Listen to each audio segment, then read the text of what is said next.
Pues el día de hoy vamos a dar una buena noticia. No se podía entregar recursos a través de bancos que abrieran cuentas bancarias.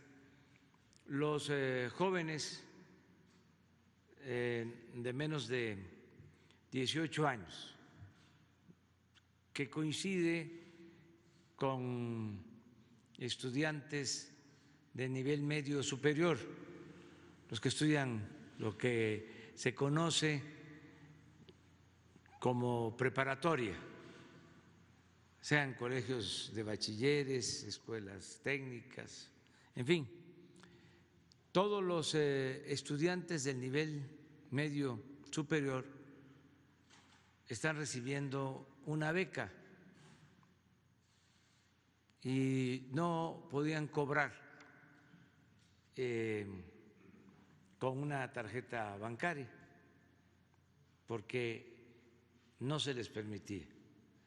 Se hizo una reforma legal y ahora van a poder cobrar sus becas ya con tarjetas bancarias. Esto es muy importante porque en el caso de este programa son cerca de 4 millones de jóvenes que reciben estos apoyos y había que ir escuela por escuela. Esto lo va a explicar Leticia Ánimas, que es la encargada de este programa, y entregar muchas veces el apoyo en efectivo. Y esto pues significa riesgos de corrupción, de que no les llegue a los jóvenes o que se les quite un porcentaje, el famoso piquete de ojo, el moche. Entonces ahora ellos ya van a tener su tarjeta, son independientes y desde la tesorería de la Federación directo van a recibir sus becas.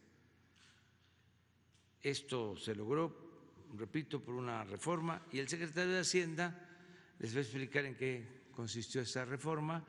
Lo mismo el secretario de Educación y Leticia Ánimas les va a explicar cómo se beneficia con esta medida. Entonces vamos a darle la palabra a Arturo Herrera, secretario de Hacienda. Gracias, presidente. Si pudiéramos poner la primera lámina, efectivamente, como señaló el presidente, nuestro país tenía justo hasta esta semana la incapacidad legal de abrir cuentas para menores de edad y eso hacía que fuera extraordinariamente complicado hacer transferencias, como se puede ver, por ejemplo, en la primera gráfica. Si nosotros nos vemos con respecto a países del mismo nivel de desarrollo, vemos que hay más cuentas por persona en países como Chile y Brasil y en gran medida esto reflejaba también que en aquellos países se permitía que abrir las cuentas para menores de diversas edades. En particular nosotros impulsamos una medida para permitir que se abrieran las cuentas para los menores que tienen entre 15 y 17 años. Estábamos específicamente pensando en aquellos estudiantes de preparatoria que iban a recibir alguna beca a través de los diversos programas o algún apoyo a través de los diversos programas que tiene el gobierno federal. La gráfica del medio nos permite ver que aun cuando se había venido avanzando en esto a lo largo del tiempo, se había avanzando de manera muy paulatina, solamente un 44% de la población tenía cuentas en el 2015 y solamente había aumentado al 47% en el 2018. Leticia Ánimas hará referencia tan solo de los estudiantes que reciben algún tipo de apoyo a través del gobierno federal que están en este rango, estamos hablando de más de 4 millones de personas y como era de esperarse, esto es aún más dramático en las zonas relativamente menos desarrolladas del país. La siguiente, por favor. Bueno, este instrumento va a permitir a los jóvenes empoderarse, que hagan un manejo adecuado de sus recursos, que no haya diversas manos entre que los recursos salen del gobierno federal y que ellos los reciben. La evidencia que tenemos del último año es que, como es natural, los jóvenes son muchísimo más adeptos a hacer operaciones de carácter digital, a operar con sus teléfonos. Entonces, esto va a permitir que se haga aún en mayor profundidad. La siguiente, por favor. ¿Qué es lo que se va a hacer? Esto proviene de una iniciativa que envió el Gobierno federal a través de la Secretaría de Hacienda al Congreso ya el año pasado, y aun cuando nosotros lo veíamos como una medida muy positiva, en realidad tuvo un debate muy amplio en el Congreso, donde los congresistas no solamente se vieron como aquellos que están discutiendo una ley, sino se pusieron también en el rol de padres de familia y decidieron hacer una distinción. La reforma original que nosotros enviamos lo único que permitía era abrir cuentas para menores de 15 a 17 años. Ellos decidieron hacer una distinción entre dos categorías de menores: aquellos que reciben becas a través de algún programa social y aquellos que están trabajando. La población económicamente activa en México formalmente es a partir de los 15 años. Y se decidió asimismo que tuvieran algunas series de limitaciones estas cuentas. Una de ellas es que a partir de ellas no se puede empezar a tramitar un préstamo para evitar que los menores pudieran endeudarse. La segunda es que el destino principal de estas cuentas va a ser una beca, y por lo tanto se puso un monto máximo en los recursos acumulados que puede tener esta beca, un monto de 18,000 millones de pesos, de 18,000 pesos. Pueden pagar bienes y servicios, y aun cuando la beca, cuando la cuenta es aperturada directamente por los jóvenes, los padres pueden tener, una vez que el joven indique al momento de aperturarla a cuál de los padres o de su tutor, derecho a ver el estado de cuenta de los jóvenes. La siguiente, por favor. Voy a pasar muy rápidamente en esto. Esta es la segunda parte a lo que nos refería. Hay alrededor de 1.3 millones de jóvenes que entre 15 y 17 años que serán también beneficiarios, es decir, podrán recibir los recursos de su salario de manera directa sin que ningún intermediario esté, y eso también le dará mayor seguridad para que no tengan que llevar efectivo. La siguiente, por favor. ¿Qué es lo que se hizo? Esta iniciativa para modificar la Ley de Instituciones de Crédito fue finalmente aprobada hace algunas semanas en el Congreso, pero requería que diéramos, que se emitieran regulaciones secundarias a través del Banco de México, la Secretaría de Hacienda y la Comisión Nacional Bancaria y de Valores para que pudieran ser operativas. El Banco de México emitió sus disposiciones el viernes pasado, que básicamente define cuáles son las características operativas de esta cuenta. Nosotros y la Comisión Nacional Bancaria emitimos hace 2 días, el miércoles, en lo que tiene que ver directamente con la Secretaría de Hacienda. Lo que nos concentramos fue en definir cuáles eran las características de la identificación para que esta cuenta pueda aperturarse. Tenemos que recordar que el método más usado en nuestro país para identificarse es la credencial de elector. La credencial de elector, por definición, solamente se tiene cuando se tiene 18 años, y por lo tanto todos estos jóvenes que van a ser beneficiarios tendrán que tener un tipo de identificación diferente. Y finalmente la Comisión Nacional Bancaria y de Valores emitió una regulación para identificar cuáles son las características y los mecanismos a través de los cuales los padres van a tener acceso al estado de cuenta de sus hijos, los padres o los tutores, lo que el padre o el padre que determine el estudiante al momento de aperturar la cuenta. Como decía inicialmente, hay casi 4 millones de estudiantes que reciben becas del gobierno federal, y vamos a entrar muy pronto, tanto el secretario de Educación como Leticia Ánimas van a hacer referencia al proceso a través del cual se va a iniciar la aperturación de las cuentas de estos jóvenes para que puedan recibir los recursos de las becas. Muchísimas gracias.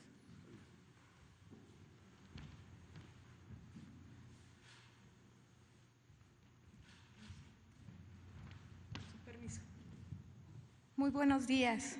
Pues me da mucho gusto estar aquí para hacer este anuncio a los becarios del Programa de Educación Media Superior Benito Juárez. Adelante, por favor.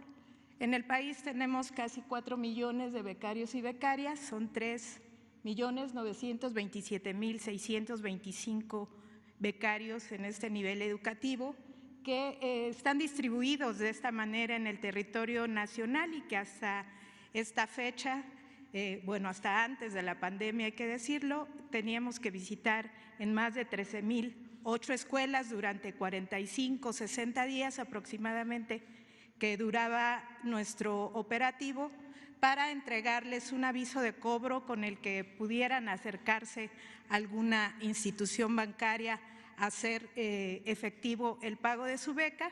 Esto, el 85% de las personas que forman parte de este padrón, mientras que el 12% recibe su beca en una mesa de atención con un pago en efectivo y otro 3% que recibe la beca a través de un aviso de cobro bancario que no necesariamente lo vinculaba a una cuenta y que sobre todo son becarios de aquí, de la Ciudad de México, provenientes del programa Prepa-Sí, que ahora están incorporados también a nuestro padrón. Adelante, por favor. Bueno, sin duda, la apertura de estas cuentas bancarias posibilitará y hará más rápida la entrega de las becas. Como les decía, nuestro operativo duraba entre 45 y 60 días. Cerca de 5,000 personas de la Coordinación Nacional de Becas participaban en estos operativos de entrega de los avisos de cobro. Y bueno, ahora, gracias a la aprobación de la ley, pues se permitirá la apertura de las cuentas a los adolescentes que tengan 15 años cumplidos. Adelante, por favor. Estas cuentas no tendrán comisiones, así lo definió el Banco de México, y deberán tener acceso a la banca móvil, a banca por internet y a la banca telefónica. Estos servicios bancarios que van a recibir con las cuentas de los menores, pues no se modificarán a pesar de que en el transcurso de su estancia en el programa las adolescentes y los adolescentes lleguen a cumplir la mayoría de edad. Las cuentas, hay que decirlo también, no aceptan depósitos en efectivo, solamente recursos que provengan de en nuestro caso, de este programa social. Adelante, por favor. Esta es la composición del padrón en términos de edades. Tenemos ahora 2.34 millones de menores de edad y 1.58 millones de mayores de edad, es decir, personas que han cumplido la mayoría de edad durante este último año. Entonces, creemos que todo será más fácil y estaremos pronto comunicándonos con nuestros becarias y becarios a través de los canales oficiales de la Coordinación Nacional de Becas del Bienestar Benito Juárez, de la Secretaría de Educación Pública y de los canales del Gobierno de México para darles a conocer cuáles serán los bancos participantes. Primeramente, pues deberán estar dados de alta en el padrón. Este programa está dirigido principalmente a los estudiantes de educación media superior que están inscritos en escuelas públicas del país del sistema escolarizado. Muchas gracias. Gracias.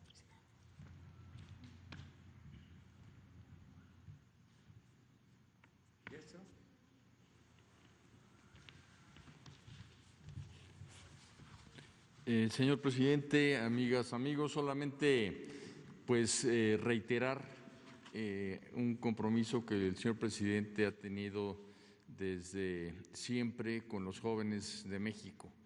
Es muy importante todos los programas que se van dirigiendo a fortalecer las posibilidades, el futuro, las condiciones de vida de nuestros jóvenes.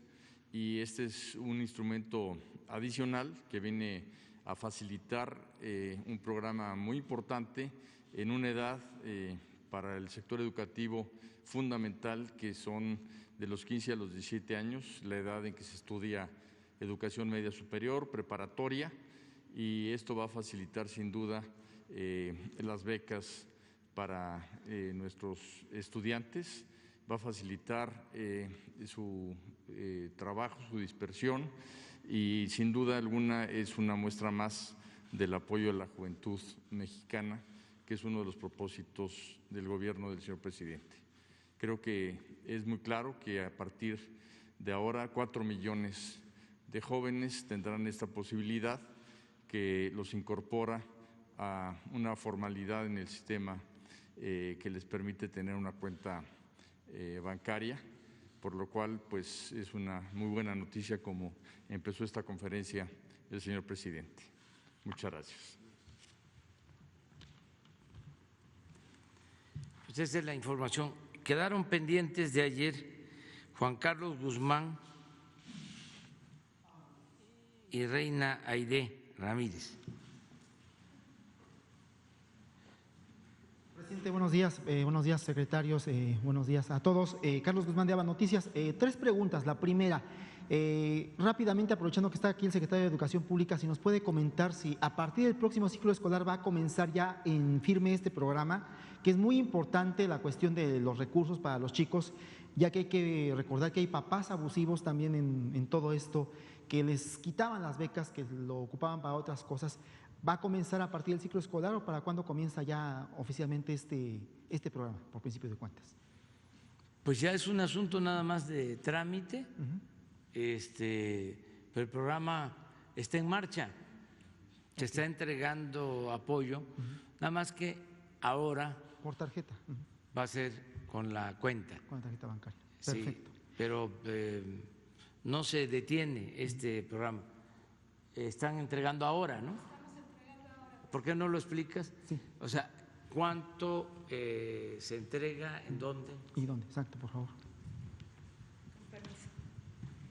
Si me ponen el mapita de la República donde tenemos.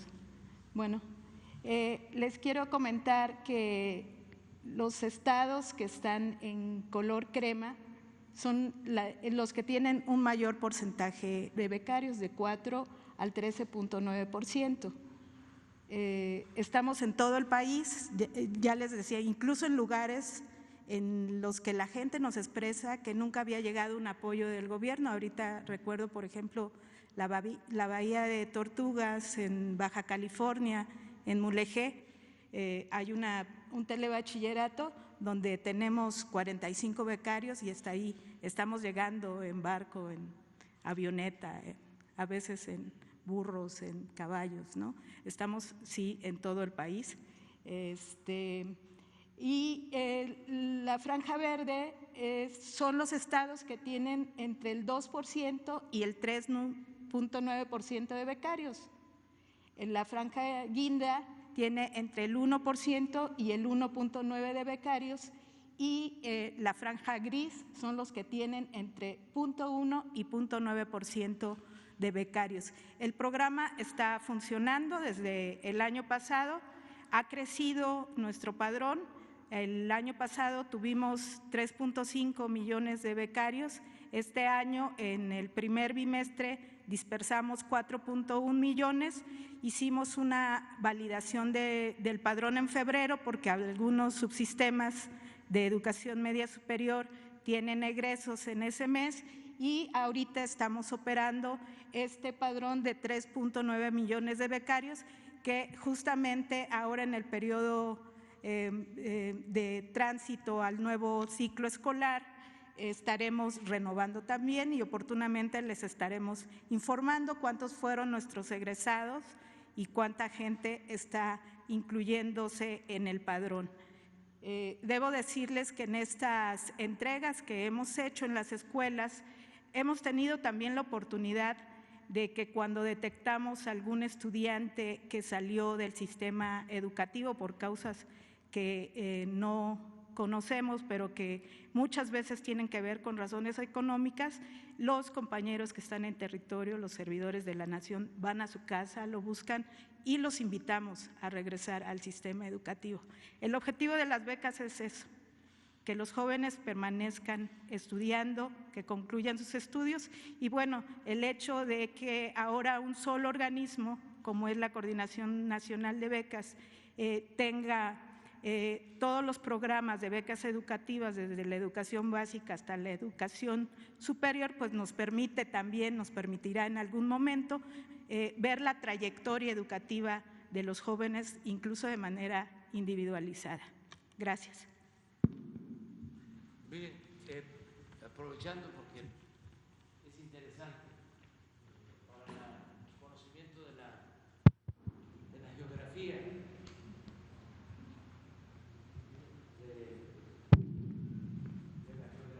nuestro gran país.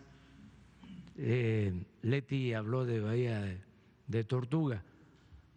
Está aquí, este punto, Bahía de Tortuga. Y pues ahora ya se puede llegar por carretera. Esta es la carretera peninsular y aquí está Guerrero Negro.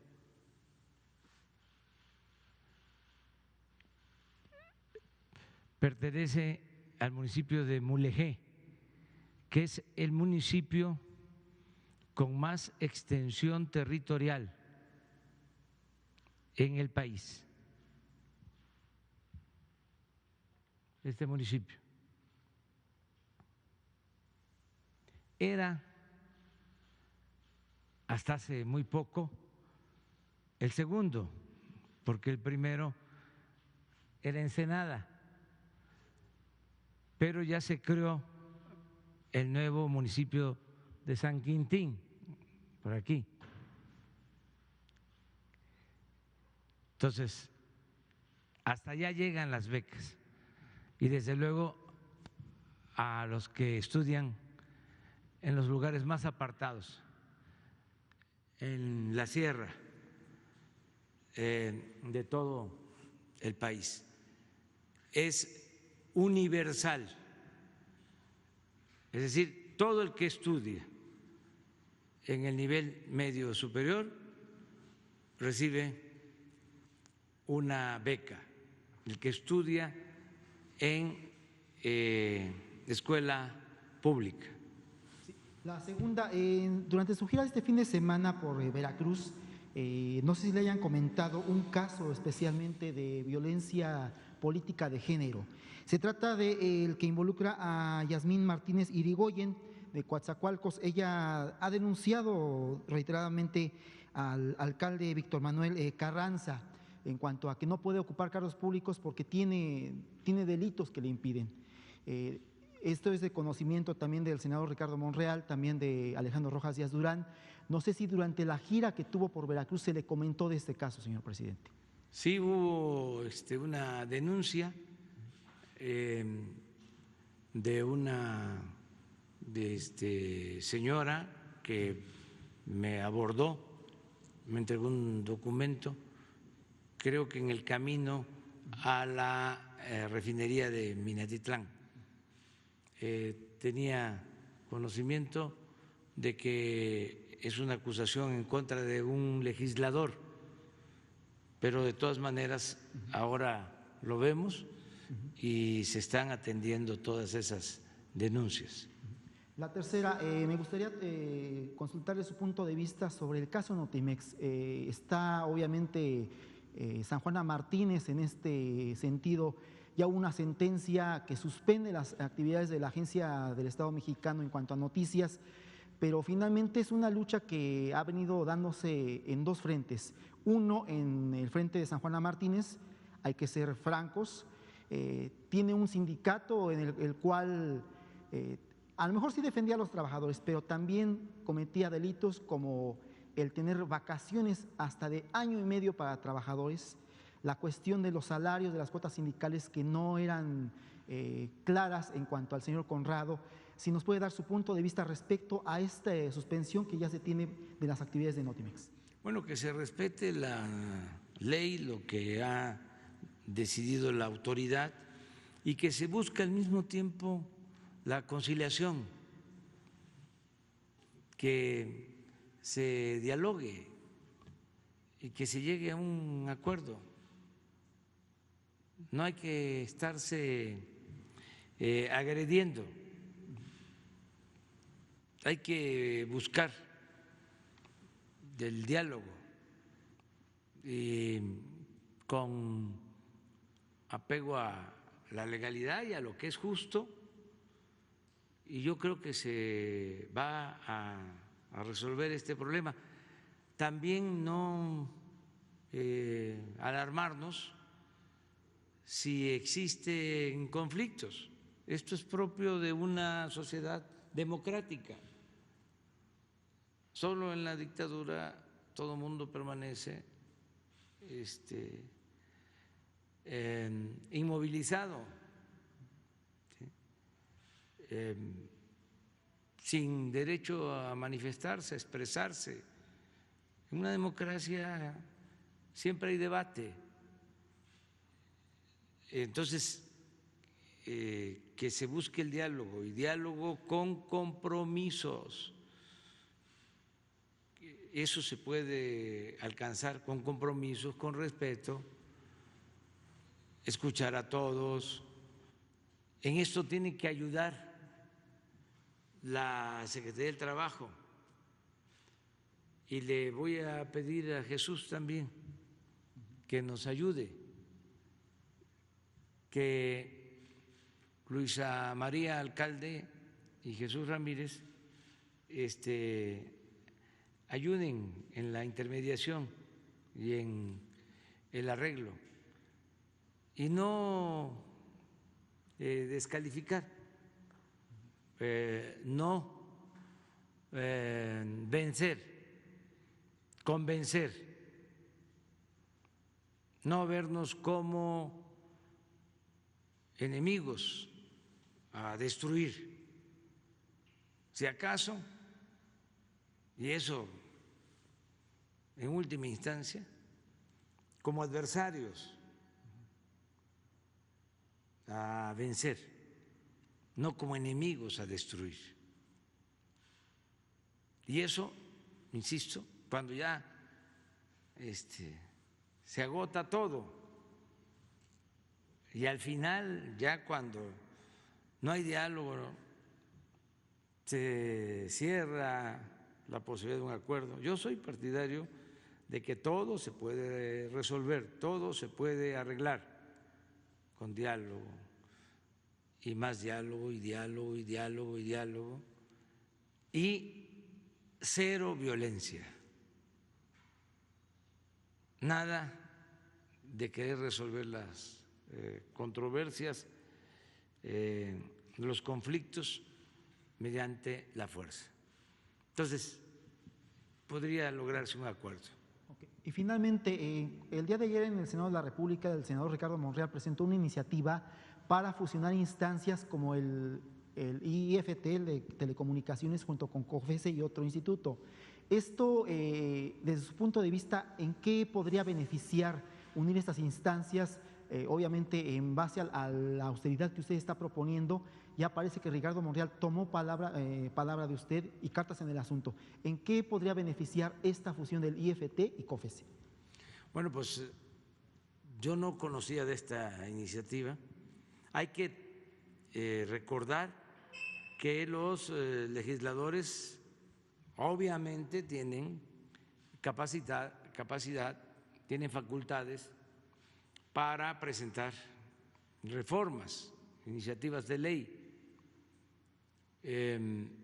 No solo es el Ejecutivo. Entonces ellos presentan iniciativas. No sabía de esta iniciativa de el senador Ricardo Monreal, pero si ayuda a reducir los gastos,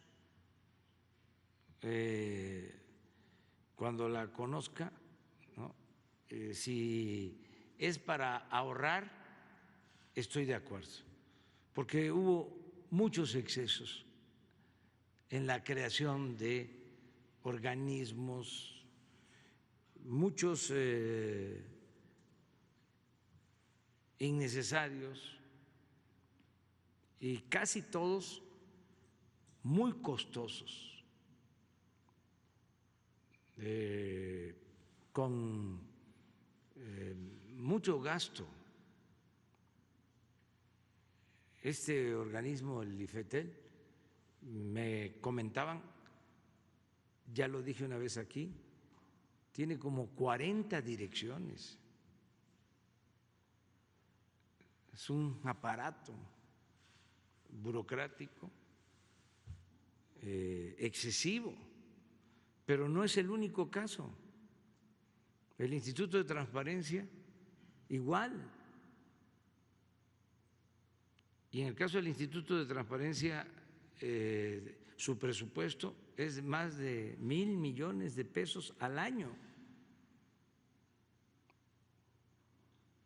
No hay que olvidar que eso es dinero del presupuesto, es dinero del pueblo.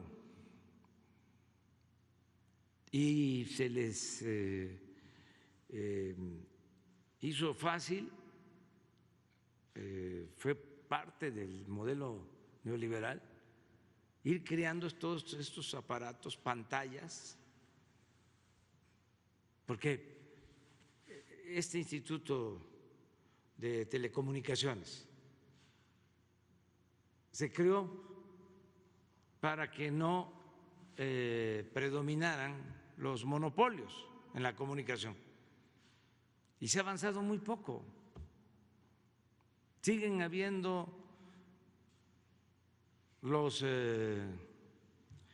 llamados preponderantes, que es una manera eufemística de decir monopolio, porque también crearon un lenguaje, ¿no? Una terminología de políticas públicas, de las nuevas políticas públicas, pero todo terminaba en crear aparatos supuestamente autónomos, supuestamente independientes, y ahí se iba la mayor parte del presupuesto. Nosotros, todo lo que signifique ahorrar, lo vemos bien. Le costaba mucho al pueblo mantener al gobierno. Era un gobierno mantenido y bueno para nada. Y todavía se enojan porque no pueden ganar más que lo que recibe el presidente de la República y presentan amparos porque era un exceso. Llegaban a ganar hasta 600,000 pesos mensuales los altos funcionarios públicos. Eran de los mejores pagados en el mundo. Entonces, ¿por qué todo esto?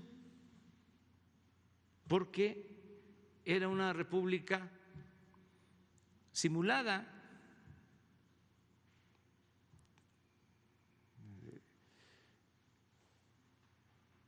No había honestidad y entonces aparentaban de que no se permitía la corrupción y por eso a crear organismos. El colmo fue la creación de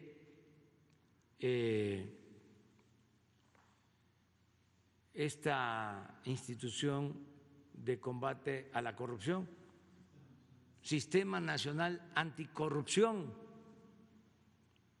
¿Y saben? Empieza el debate para crear el Sistema Nacional Anticorrupción y la corrupción no era delito grave,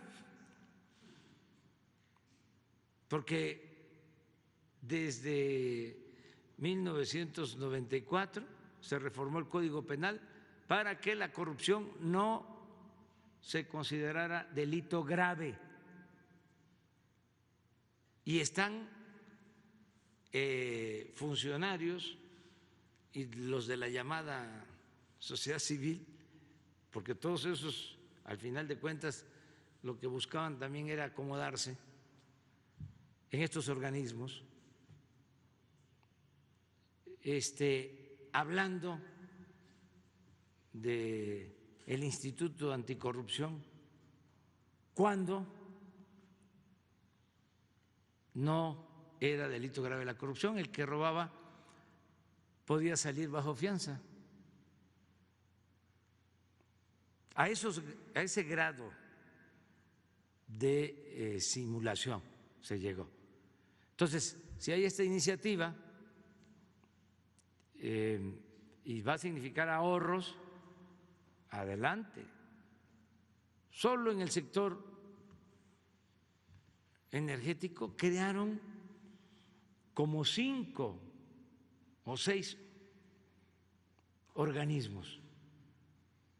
La CRE, la reguladora de energía, la de hidrocarburos,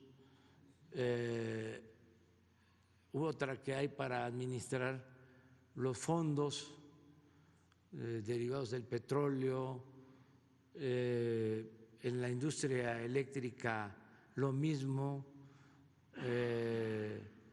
la encargada de la regulación de la energía eléctrica, como 5 o 6.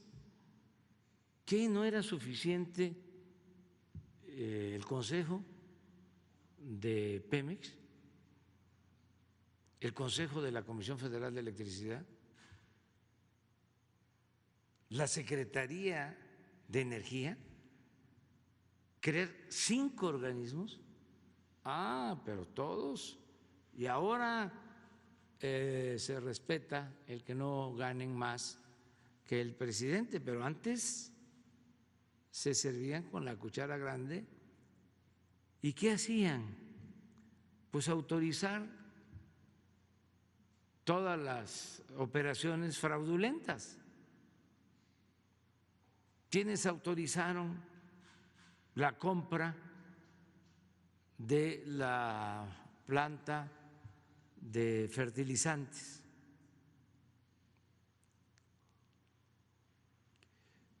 Este escándalo de corrupción de Fertimex, pues esos organismos. ¿Quién aprobó que se le entregara gas a precios bajos, en condiciones leoninas, a Odebrecht? Pues esos organismos. Entonces, ojalá y se queden los indispensables, los que ayuden al bienestar del pueblo, no para darle trabajo a los amigos, a los familiares, a los compañeros de universidad, de las escuelas surgidas en estos periodos también, de las nuevas escuelas. Entonces, todos estos organismos llenos de profesionales surgidos de las universidades que estaban de moda o institutos de moda durante el periodo neoliberal. Oficinas en el extranjero, esto de ProMéxico, 60 oficinas en las ciudades más importantes del mundo, y todos con personal. ¿Y quiénes trabajaban ahí? La mayor parte puro recomendado de los altos funcionarios públicos y de los que mandaban en el gobierno.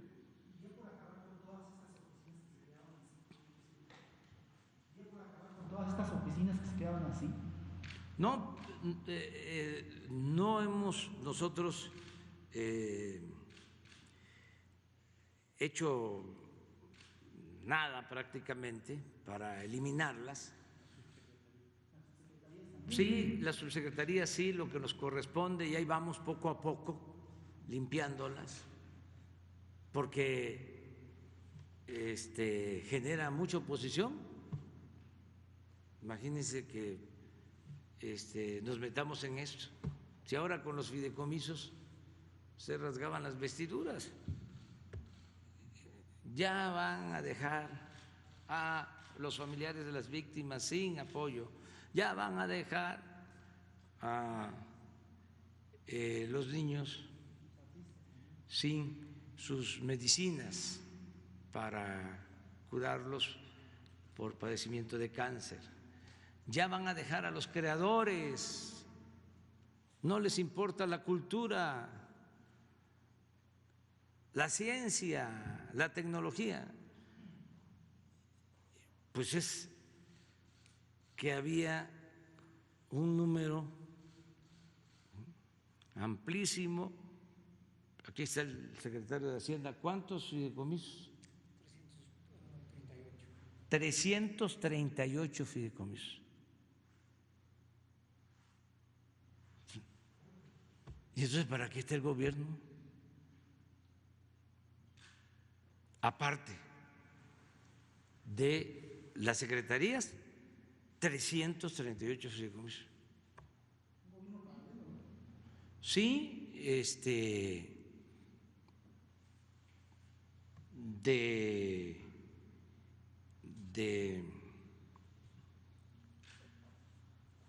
apoyo a las medidas que se llevaban a cabo de saqueo. Necesitaban legalizar el fraude, el saqueo.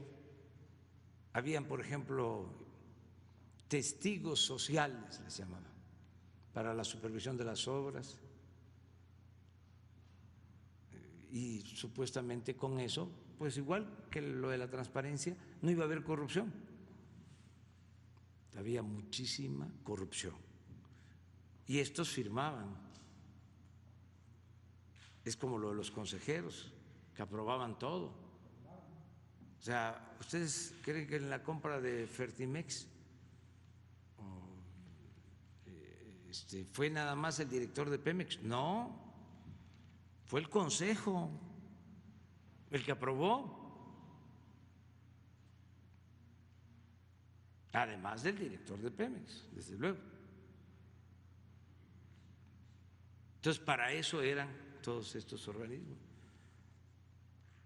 Entonces, hay que ir reduciendo. Yo lo que he hecho es de que tengo que nombrar, porque ya se venció el plazo para nombrar a un consejero más, porque además no son 3 consejeros, no son 5, por lo general son 7, 9, 11. Y otra cosa que se estableció es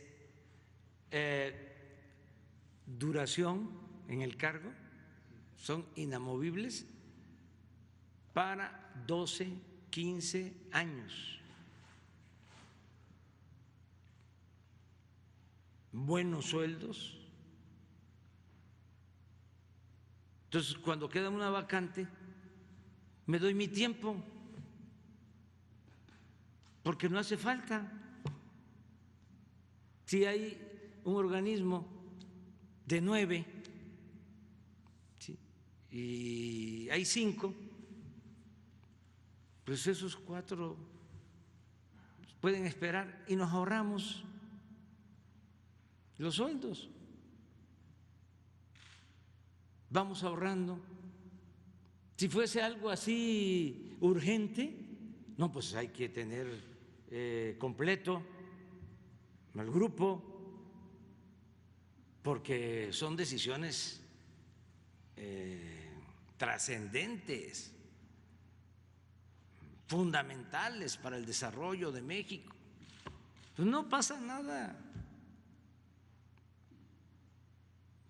porque no cumplen una función básica. Ahí tengo, creo yo, como para 20 o 30 nombramientos. Y voy esperando lo que me corresponde a mí, proponer al Senado porque pues son por cada uno, en términos generales, como 200,000 pesos mensuales. Entonces, es ahorrar. Y si el Senado está haciendo esta reforma, pues lo que importa es que se ahorre. ¿Para qué? Para que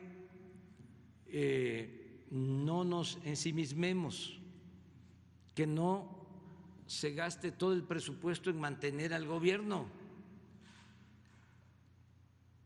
y que no haya dinero para la gente, para los que lo necesitan. Entre más aparato burocrático, entre más se gaste en mantener al gobierno, menos recibe la gente de apoyo.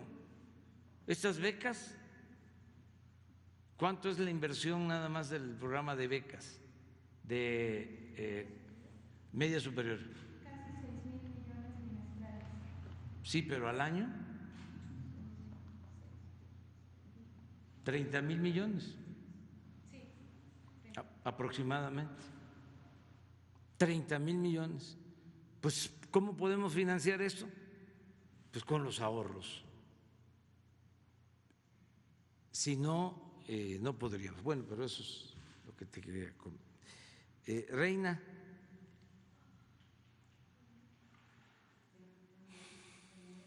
Pie de página y también Libera Radio. Gracias porque todavía no se cumple el mes.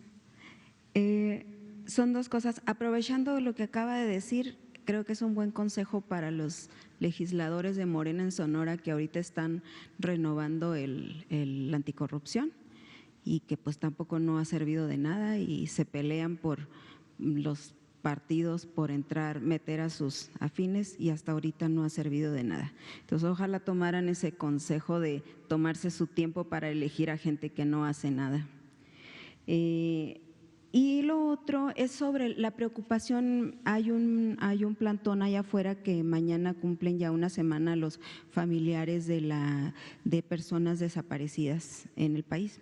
Y su principal punto es que tienen una preocupación por la operación de la CEAP, que a principios de mes dio a conocer un comunicado donde dice que le va a afectar mucho el decreto de austeridad y habla de que prácticamente no tiene dinero para nada porque se creó de una manera donde se gasta 121 millones de pesos en gasto corriente, rentas y etcétera. Entonces tienen ellos esta preocupación de qué va a pasar con la CEAP para atender a las víctimas o a los familiares de las víctimas y piden ellos cuál sería entonces la ruta para atender sus demandas ahora que no va a haber tantos recursos y que ya dijeron ni abogados, ni traslados, ni apoyos económicos y todo lo que va a cancelar la CEAP o que está cancelando. Entonces, también le piden una cita, ¿cuándo las podría usted atender a las mamás? Si puede responder eso, por favor. Sí, acabo de hablar con la secretaria de Gobernación para que los atienda. La licenciada Olga Sánchez Cordero los va a atender hoy mismo. Conozco sus peticiones, no deben de preocuparse porque no van a suprimirse los recursos destinados a familiares de víctimas, no se suprime. Hubo una mala información, como todo, distorsionan las cosas y en este caso hasta contribuyó la directora, porque ella dio a conocer un documento, cosa que no debió hacer. Es libre, pues, y aquí no se le impide a nadie que se manifieste, pero en el supuesto de que se aplicara el decreto de disminución del gasto, que aclaro es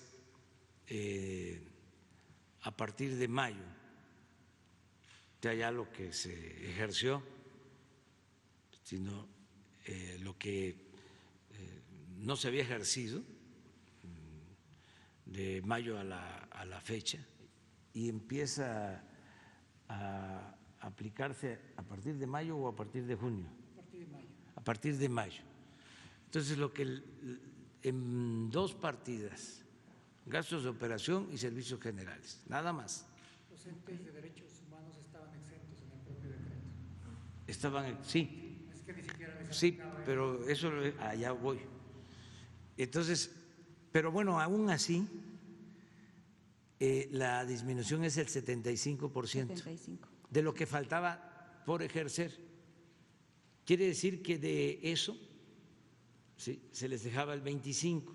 Ajá, sí. Si nos faltan para terminar el año 6 meses, 7, pues ellos tenían para 2 meses. Se les iba a terminar. 139 dicen, Sí, el cálculo. 2 millones. meses ahí en julio. Pues vamos a decir, les alcanzaba.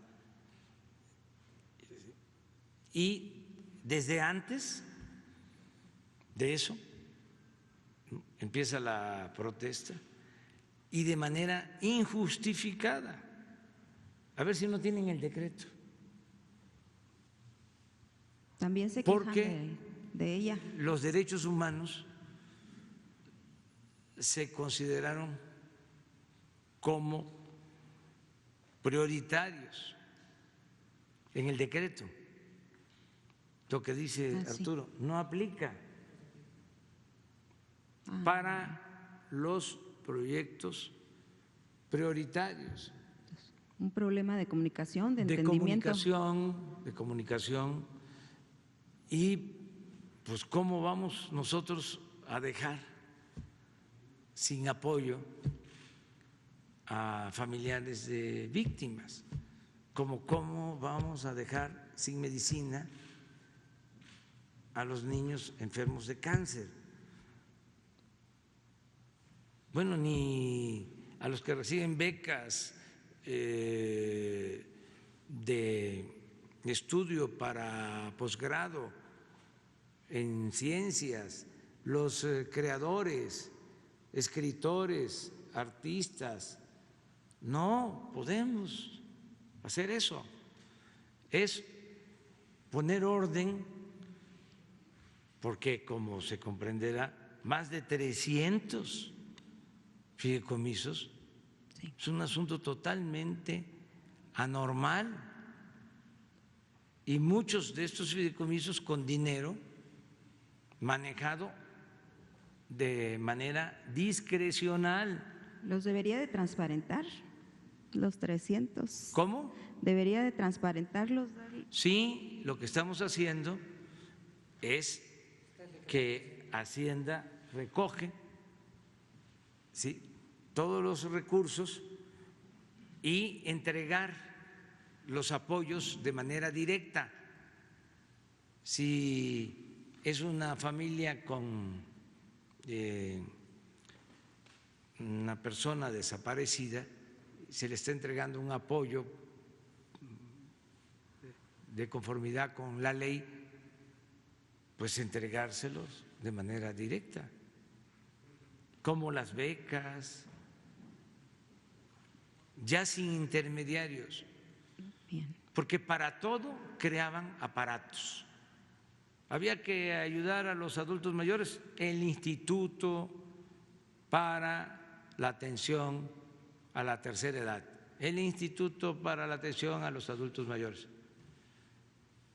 Y ahí se quedaba el presupuesto y no le llegaba nada a los adultos mayores. Ahora es distinto, es directo. Entonces, no sé si los proyectos prioritarios, ahí están. A ver. de los últimos. Estos proyectos, a ver, Está el 38, defensa de los derechos humanos.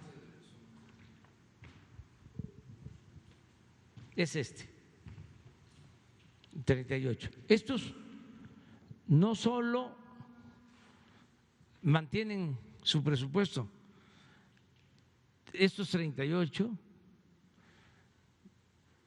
programas prioritarios tienen una ampliación de 50,000 millones de pesos. Ahí entra la SEAD.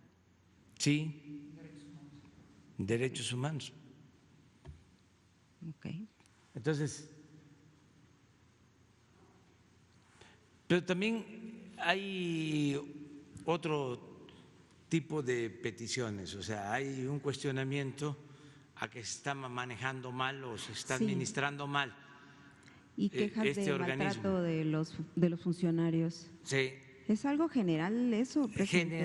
general. O sea, lo primero que hacen es el aparato, director general, coordinador general, 5 o 6 coordinaciones, ¿sí? Si es para apoyar a familiares de desaparecidos, el coordinador general, el director de atención a familiares, el director para investigación institucional, el director de relaciones públicas, algunos se aventaban hasta director de comunicación social, Sí. luego asesores, 5, 10 asesores, y abajo seguía la estructura. Entonces, el dinero, pues vean cómo está el IFETEL, es una araña. Su estructura, su organigrama, a ver si un día lo ponemos aquí, ya que estamos en esto, porque es importante, Sí. de cómo abusaron. Eso fue el modelo neoliberal y un día vamos también a dar a conocer cómo en un sexenio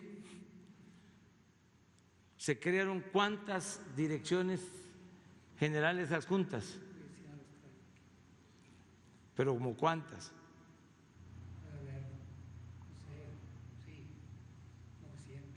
Como 1,000 direcciones. En todo el aparato. En el gobierno, generales adjuntas, un sexenio. Entonces, El sexenio y pasado. ver también el organigrama, ¿sí?, de el INE. Ah, no sé. Es el instituto más costoso del mundo para la organización de elecciones. ¿Y qué? ¿Garantizaban elecciones limpias y libres? No estaban para eso. Entonces vamos a dar a conocer las estructuras, Y los la limpia. organigramas, Y la limpia. lo de la transparencia. Este Instituto Anticorrupción iba a tener salas regionales, todo el país, más la sala central. Estamos hablando como de 300 cargos. Imagínense cuánto cuesta eso.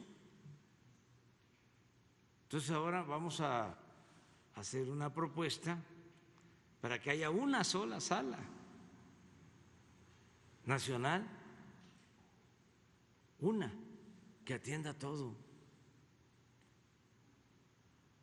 Entonces fue excesivo y era una manera de simular de que había justicia, de que había honestidad, y era cuando más injusticias se cometían y cuando más robaban. Entonces, toda una deformación que se fue creando en la estructura administrativa pública, y eso es lo que queremos corregir, y ojalá y los legisladores nos sigan ayudando. Tenemos ahí iniciativas pendientes. Yo sé que ahora por la pandemia tienen que cuidarse,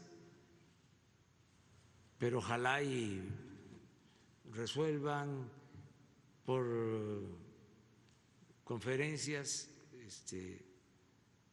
teleconferencias, porque ya también es mucho tiempo que está parado el poder legislativo y el poder judicial. Es mucho tiempo y hay una emergencia, pero la emergencia no solo es sanitaria, también tenemos que atender las necesidades económicas, sociales del país y del pueblo. Entonces, se necesita resolver lo de los fideicomisos. ¿Por qué nos importa que se legisle sobre esto? Porque vamos a reunir alrededor de 250,000 millones de pesos que están dispersos. 250,000 millones de pesos, que es para apoyo a la gente, para no tener que solicitar deuda, porque eso es lo que quisieran, que no, ¿para qué llevas a cabo esas decisiones? ¿Para qué se llevan a cabo esas decisiones? Deja las cosas como están y recurren a deuda.